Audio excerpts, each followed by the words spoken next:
All right, coming in at number 34 on our Locked On Senators NHL draft rankings. This is just a pure point producer. It's Jakob Ihs-Wozniak, and he's playing in Luleå in the SHL and with their junior 20 and under program. Yeah, Jakob Ihs-Wozniak is an interesting player for sure. I mean, I don't think I've ever seen, Ross, an Australian-born hockey player playing in the SHL. So this is a interesting path for us for sure. I don't know the story behind him being born in Australia, but clearly this is a Swedish player, been developed in Sweden and playing in the pro league there. He lights it up in the J20 league, or at least he did last season. In 40 games, 23 goals, 34 assists, 57 points in 40 games, a plus 25. And then classic Swedish prospect. He bounced around a couple different leagues. He got to spend some time in the SHL, 13 games, 1 goal, 1 assist. Now, this is the classic experience where these players are in the SHL, Ross, looking at his game logs, under 5 minutes a night, pretty much exclusively. But hey, getting 2 points, not too shabby. And then in the playoffs, SHL, 2 games, no points. J20, 4 points in 3 games. And then he decided to head back down to J18 national playoffs. Didn't play any regular season games for a reason. He dominated there, 14 points in 8 playoff games with the J18 league. So apart from the SHL, which when you're only playing a couple shifts a night, you're not going to be able to produce, this guy finds a way to put up points. And then he went to the World Under-18s against the best players in his age group and had 5 goals and 7 points in 7 games. And Sweden was able to get to a bronze medal in that event. Now, you mentioned in Luleå, he only got into 2 playoff games. That was a deep team. They actually won the league. So he is an SHL champion. He stands 6'3", 185 pounds. One of the older players in this draft class. He's a February 2007 birthday. Right shot, right winger. And his rankings vary because Craig Button is not sold on Ihs-Wozniak. Has him down at 58 in his rankings. Scott Wheeler, the highest on him at 25th overall. Corey Pronman at 32. Bob McKenzie at 33. McKean's at 33. And then Elite Prospects splitting the difference here at 43rd overall. That's an average of 37.33.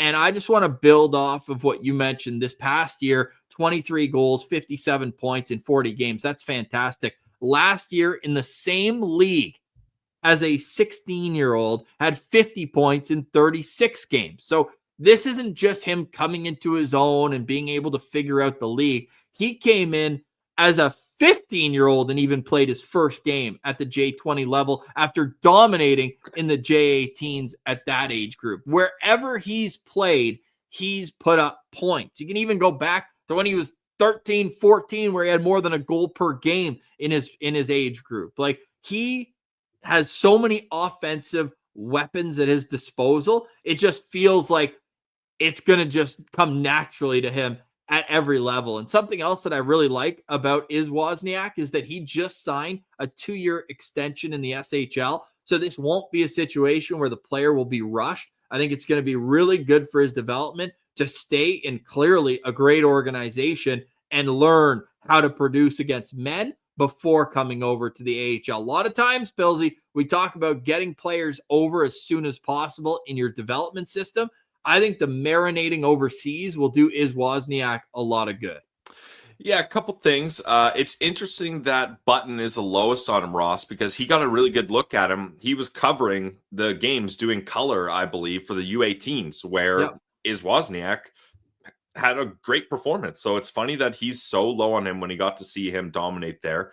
I have a different approach about the SHL thing, Ross, because both Pronman and Wheeler have concerns about his compete level.